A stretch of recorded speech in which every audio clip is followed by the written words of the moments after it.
I used to think the hardest part of building something was the work itself. The late nights, the sacrifices, the moments where you're running on nothing, down there running on E, and still showing up anyway. And that stuff is hard, and I'm not gonna minimize that. But the thing that actually breaks most people isn't the work itself. It's the waiting part.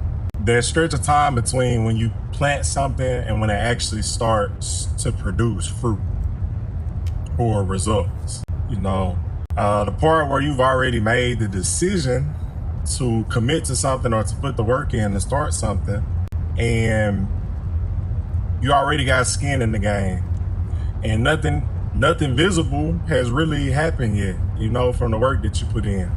And in that part of the silence, your own mind can become your biggest op, because it starts doing things where it takes every doubt that somebody else ever planted in you or in your mind, and every time it didn't work out before the way that you planned, every moment that you question whether you were really built for it, and it puts all this stuff on a loop in your mind.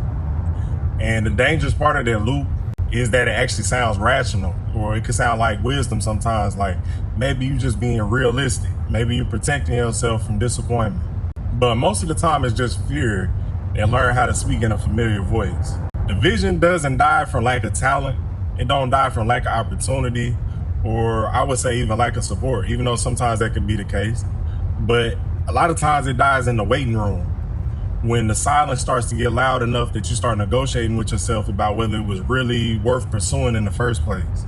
And truthfully, you just gotta stay in that room, like stay the course. The silence before the breakthrough is still part of the process. Always stay true to self.